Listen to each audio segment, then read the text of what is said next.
Hello, Terry. Hi, Venetia. Hello. Welcome to Joinavision Meets. Thank you. And today we're meeting you, Terry, in Exeter. And you're a grandmother, a wife, mum, and you lead, you set up the Exeter 5G awareness group. Is that correct? Well, I didn't actually set it up. It was a group of other people and I joined. Oh, you joined. Okay. Yes, I joined it.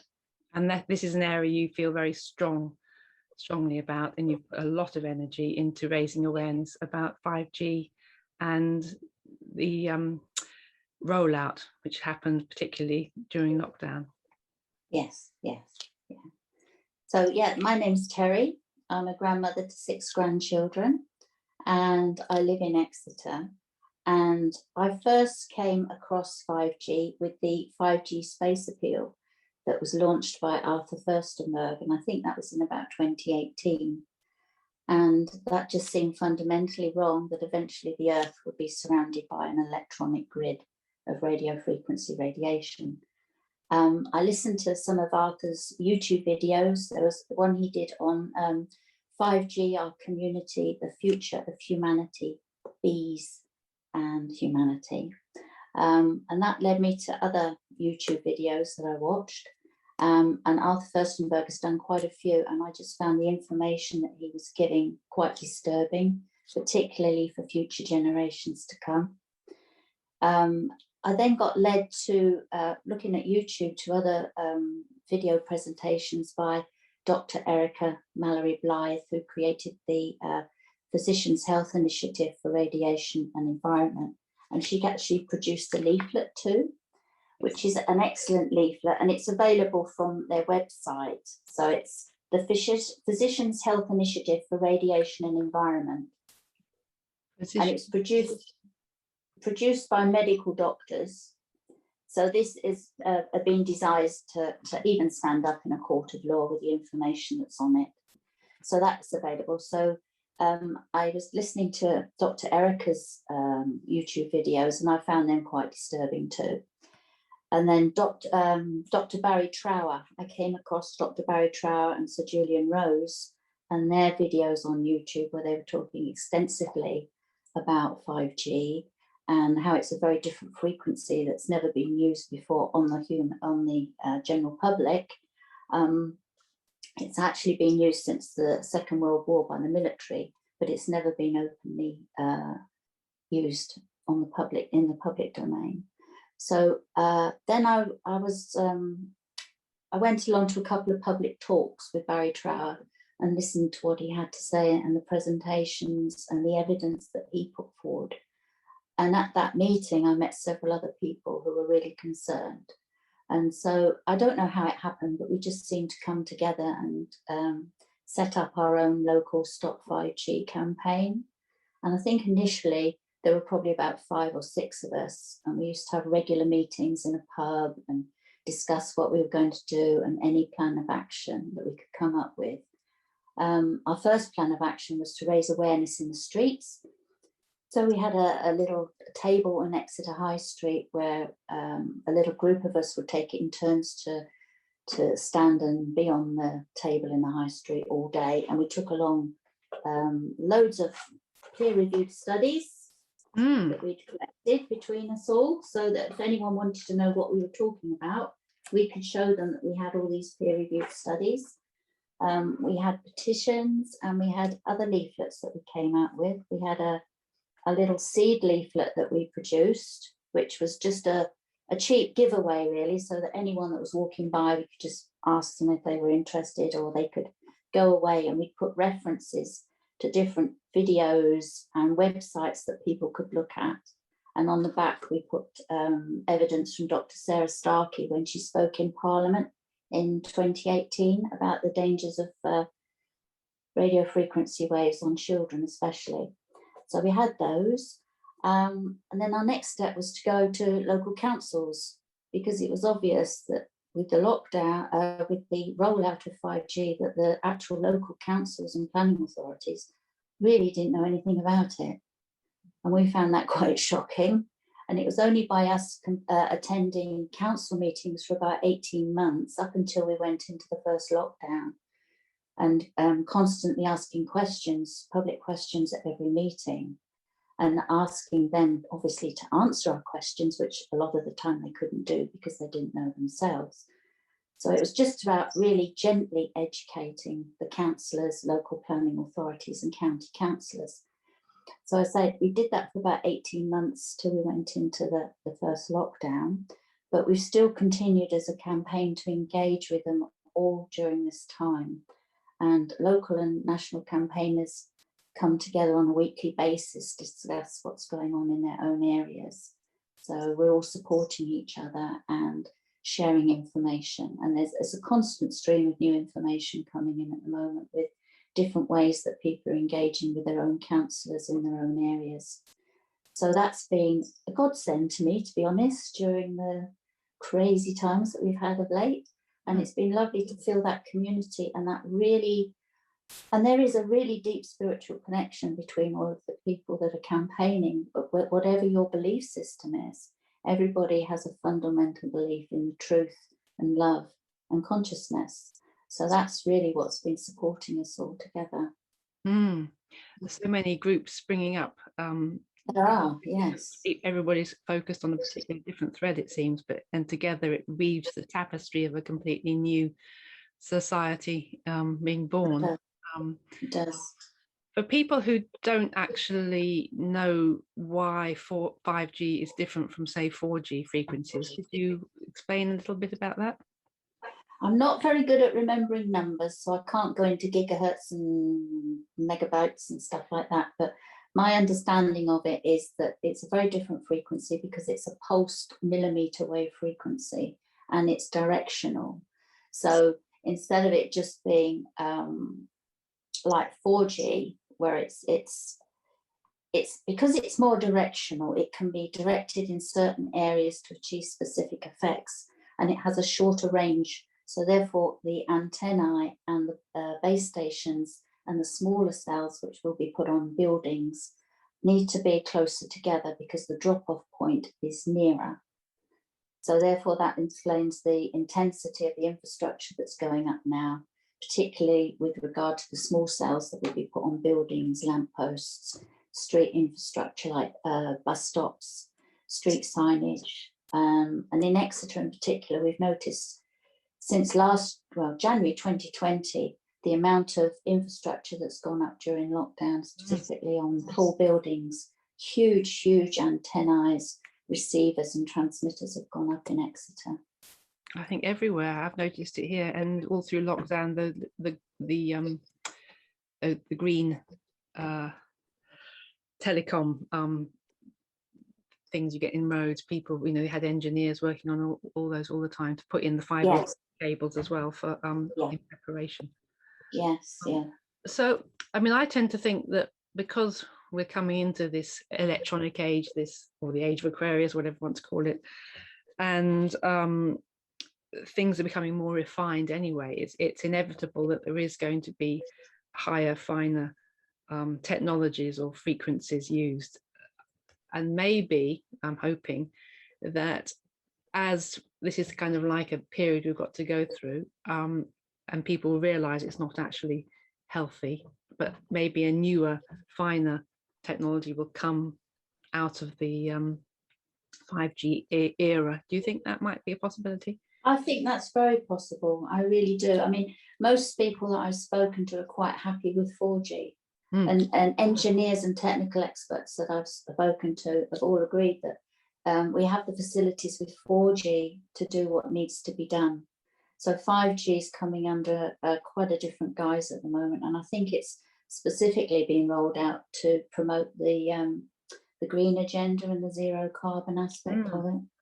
But of course it isn't. 5G and the movement of data is actually going to use far more energy than the aviation industry uses at present. And that's a lot of energy. And they reckon, experts believe that by 2030, a quarter of the world's electricity will just be used to power data. Yes. And that's pretty horrific when you think that won't be from renewables. There's no way that renewables at the moment can cope with that amount of increase in power. And then there's the other aspect too about the mining for minerals like lithium, you know, and the effect that has on the countries where that's being mined and the That's for the batteries. Is it for the batteries in the, in the cars, the electric cars? Yeah, for things like that. Yeah. So the whole thing, what we found talking to local councillors, particularly green councillors, is really that they're not really looking at that angle at all. They're not really looking at the increase in energy that's going to be needed to power the movement of all this data. And I think that's something that really needs to be addressed, and that's an angle that we're looking at with our local planning authorities at the moment, is because they're so pushing at a great speed towards zero carbon, that there's like a carrot at the end of a stick, but they're not looking at the peripheral. They're not looking to see the adverse effects that are going to happen. And it's a huge subject to take on. I mean, that's a whole new video call in itself, I think. It is. I mean, this whole data thing, which everything seems to be about data. I saw something the other day, as you were saying, about the massive amounts of electricity needed to store the data, and compared to even before lockdown, when everybody wasn't so much online now. And you know, I myself are guilty for uploading YouTube videos, for example, but a huge load of not only the data but the power needed to store that in these massive you know, places in the desert. And there's one in Ireland too, I think. The one in Ireland, I don't know. And Canada. It's I believe. And that ties in again with all the drilling for the rare earth minerals and things in northern Russia and places, and all these the massive devastation to the planet through mining to produce this thing for something which is supposedly for zero carbon. It's just it's crazy, nonsensical, but it's just a reflection, really, isn't it, of how our minds are still left brain, right brain, not integrated, because we're not seeing holistically the planet. It's just, this is what is wanted, and it's just seen out of context from the whole. I mean, here I'm in Suffolk, which is where they're going to be building supposedly the new nuclear power station, and again there's absolutely no connection to the fact of, you know, it's money first, as usual. We need it, we need all this power, so this is what we're going to do. And it's this blinkered approach, as usual. So tell me a bit about what actually happens when you go to a council meeting and the response you get, and for people who may be further down the line interested in getting involved with their local council, what's the best way forward? Well, we none of us had actually spoken in council before, so it was a whole big pushing beyond your own personal boundaries situation, to be honest. We found out about the council meetings and that there were public questions. They were permitted, you're allowed to have so many within a certain time. I think we had half an hour in which 13 or more of us had to talk. So it's very tight for time. You literally have minutes, so you have to really finely tune your question. So we went along, and I think there were probably about 40 people that came in support of us. So there were, as I said, 13 of us had questions initially, and we had to submit our questions to the democratic services of the council so that they could then give our questions in advance to the councillors so they could provide an answer. But then you're allowed a subsequential question during the meeting, but again, that has to be kept to a minimum, and it has to be directly connected to what you've actually asked originally. Sorry, what was that question? That word? I can't think of the word, crazy me. A second question, a subsequent, supplementary question, that's the word. You have to ask a supplementary question. So we walked into this council building and it was a full council meeting, which meant it was in the big chamber, this really ornate chamber, all the seating's in tiers, and there are these very grand councillors sat there with their microphones and suits and everything and their big name barriers. So it was really interesting. But what I really noticed is once I was in there and I started to talk, beingness just took over. There was no personal concern, there was no personal fear, and there was no personal doubt.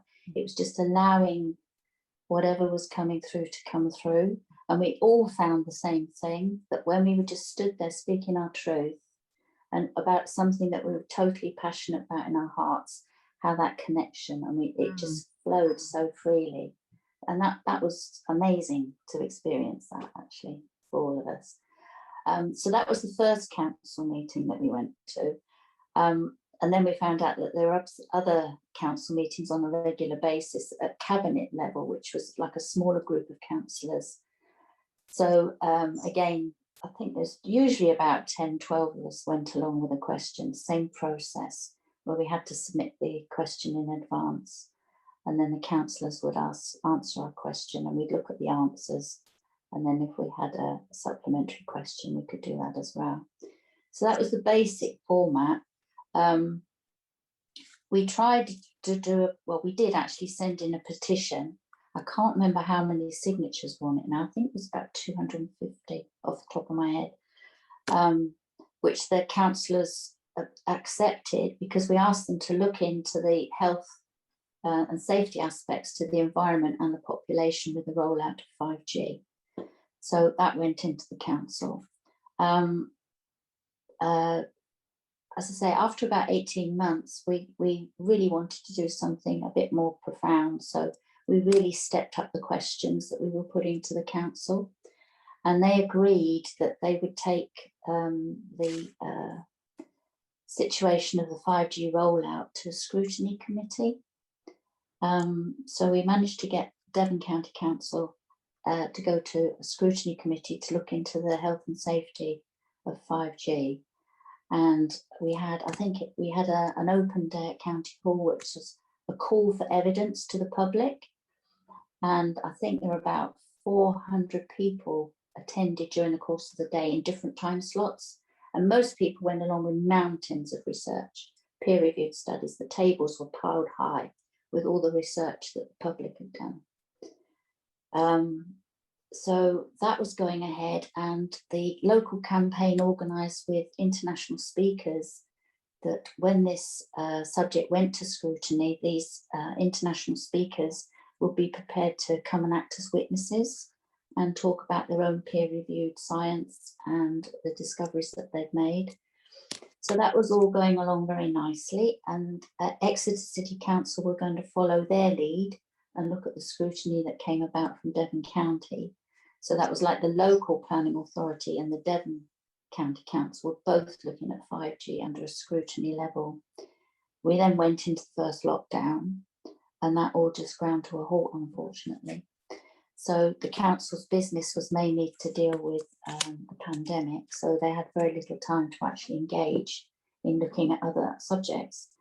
I think it was about August last year when they started to look at this again, and they came to their own conclusion that whilst they were listening and took on board all the evidence that the public had provided, they weren't going to consult with the other witnesses because there wasn't the time or the facilities to do it. And so they just wrote to the government and asked for their advice on what they should do. That advice came from the Department of Sport, Media and whatever it is. Digital. Oh, digital. Yes, digital sport and media. But even they didn't really have the right answers either, because there's nobody in government that's seriously looking at this subject. And we've since found, actually, from our own research, we've been engaging with MPs and different departments at county level if they could look into the health and safety of 5G. Because in in December 2020, the European Electronics Communication Code came into UK law. So our government had to adopt that, which means they had to adopt a competent authority to look at the safety levels with regards to radio frequency on the public and the environment. Backwards and forwards emails, so much emails, so many questions. And they're still not acknowledging that at the moment fully, that there needs to be a definitive body. They've sort of adopted Ofcom at the moment, but even they aren't thoroughly looking at what's going on. So it's been a huge, big journey, and it's still ongoing. We've still got a fantastic research team as part of our campaign that are finding out information all the time, which we can then pass to counsellors. And they're beginning to listen to what we're saying now. So that's they are actually listening now. That's good. I think they'll have to. I think the main problem, it seems to be that a lot of people say, well, it hasn't been actually, those higher frequencies haven't been used yet. It's been where there is 5G, like Bristol, well, most places now, and I think the coast, they said all the towns along the coast were wanting to be connected, but it wasn't using the full millimeter range. So people were thinking, oh well, this is okay, it's not getting too ill with this. And so then later on the frequencies will be bumped up. Have you found any evidence to suggest that that's what's happening? It's kind of, there are people, I think so, people are taking meter readings, using EMF frequency meter readings. They're taking readings in different parts of the country before putting a mast up and after putting a mast up, and seeing the considerable difference in what's actually been emitted. Right. I thought that the the EMF meter readings couldn't pick up 5G yet. There wasn't any which could pick up 5G. There isn't a specific meter. There's one that costs about £20,000, which nobody has. Nobody has that. But the meters are picking up an increase in the frequency. I wouldn't say it was 5G, but they're picking up an increase in the frequency. And there's also the aspect that people who are electrosensitive are feeling it too. And it's thought that up, 3 to 5% of the general population are electrosensitive without even being aware of it. And that's actually now being picked up a little bit more by GPs, where, patients are going to see them because of the symptoms that can't be explained in any other way. But, and people are feeling these radio frequencies as low as 3G, and if not lower. Some people are so sensitive now. Yes. So sensitive. And then add, say, sensitivity, or not say sensitivity, but inflammation within the body caused by perhaps vaccine, low immune system response due to other medication, environmental factors. Yes, it's a whole big melting pot. I mean, the increase in inflammation from people who've had two vaccines, for example, is going through the roof, and still they're not really, well, some people are, but there's many people not linking that internal, nosebleeds and periods, and there's a lot of censorship. That's where people are connecting the dots and seeing the evidence, but it's the censorship at the moment in the media.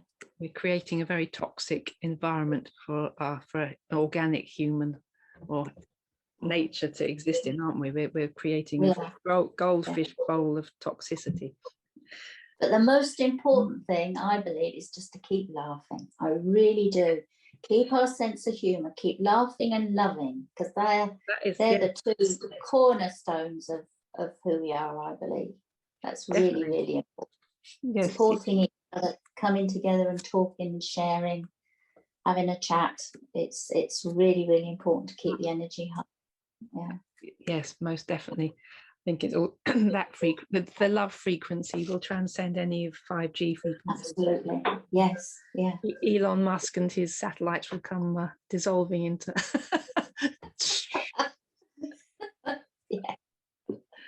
But it's staggering, really, to witness. I mean, I feel very privileged to be here at this time witnessing such huge changes on our planet and within human society, and it's just amazing that on one hand we've actually at a stage where whatever the judgment about that is, but we're seeing a situation where it could even be possible that we've got satellites around the globe to beam in God knows what. I mean, even in our growing up, it used to be Apollo missions, and I can remember when the first Apollo missions, and I was so absolutely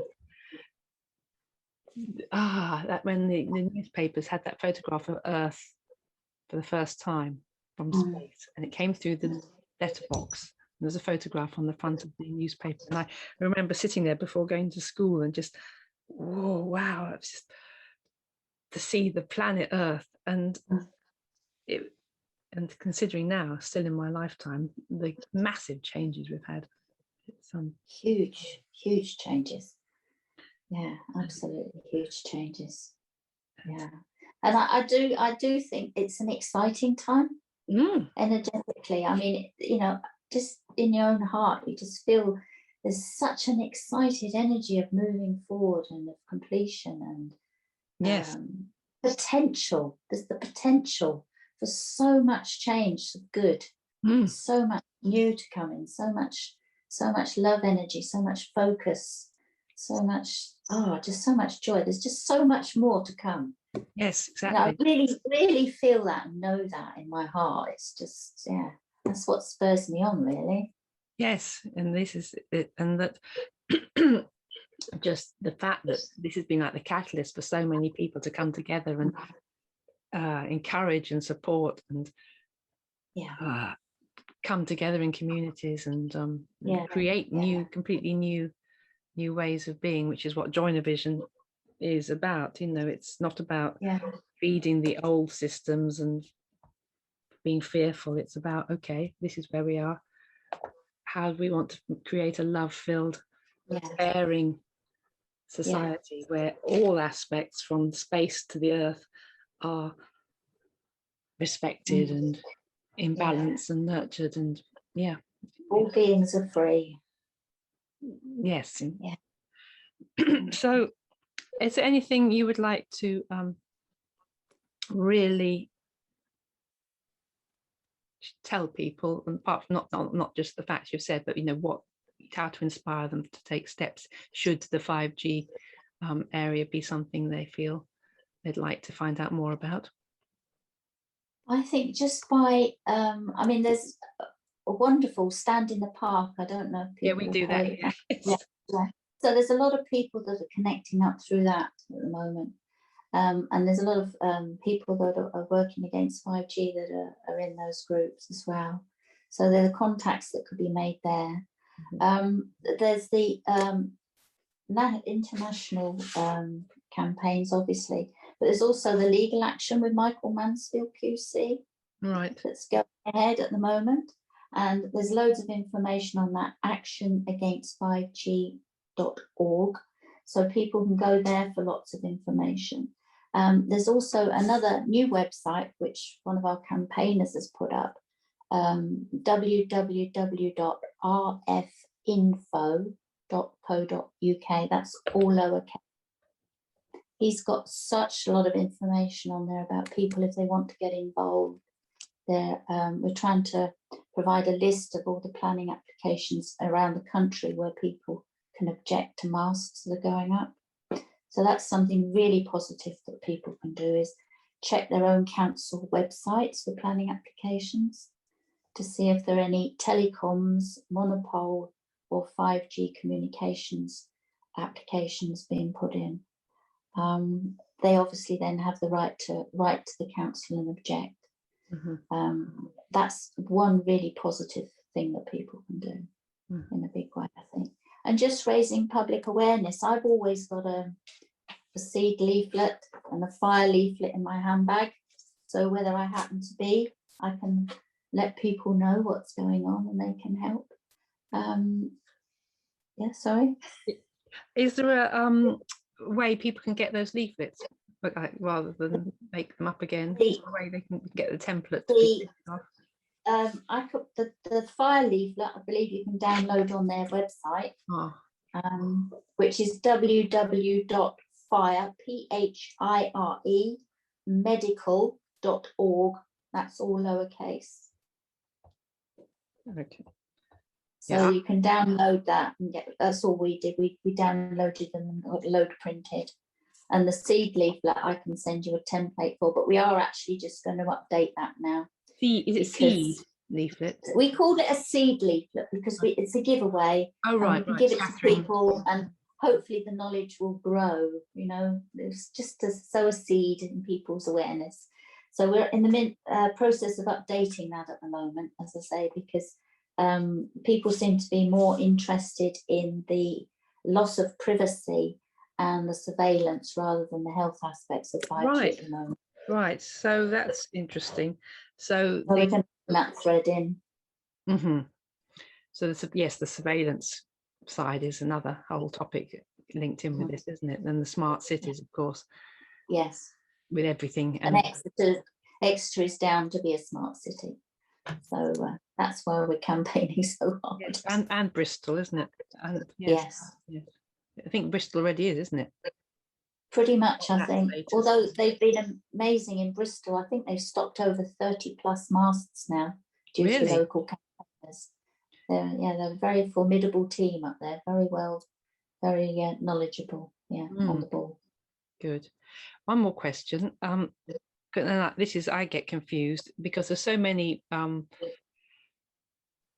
what do you call them, transmitters and things going up, say on water towers and things. How do we know which one is a 5G and which one is a, I'd say, ordinary telephone, or are they all, I mean, they're all emitting radio frequencies, so having something like that on top of a water tower I wouldn't have thought was a good idea anyway. One at the end of the there is on that RF info website, I believe, I haven't looked at this part of it myself, but I believe there's a section of photographs where people can go to and actually identify which masts are and what G they're transmitting. Yes. And I know there is a website, isn't there, which you can check whether it's been switched on in your town. Yes. I've forgotten what that one is. And it can tell you whether it's EE or Vodafone or whatever, and what the 5G network is. I think here in Ipswich is EE, I think. But yes, so I will get those links written up as well and put them up. Thank you. And of course, if anybody wants to talk to you directly, is it okay for them to message you on Joinavision, because you're on Joinavision? Yes, that's okay. Tere Wells. Yeah. Brilliant. Anything else, Tere, you'd like to share before we finish? I just think one of the greatest gifts that we have is stillness. Just go within, and if things come up in life, because there is a lot of things coming up in everybody's life at the moment, people have been bombarded from all angles, so I think the greatest thing that we can do is just go within and keep centered in our heart, and all will be well. All is well. Yes.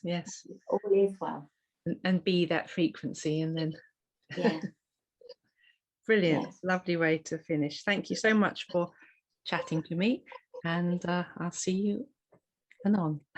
Thank you, Tere. Thanks, Venetia. Bye.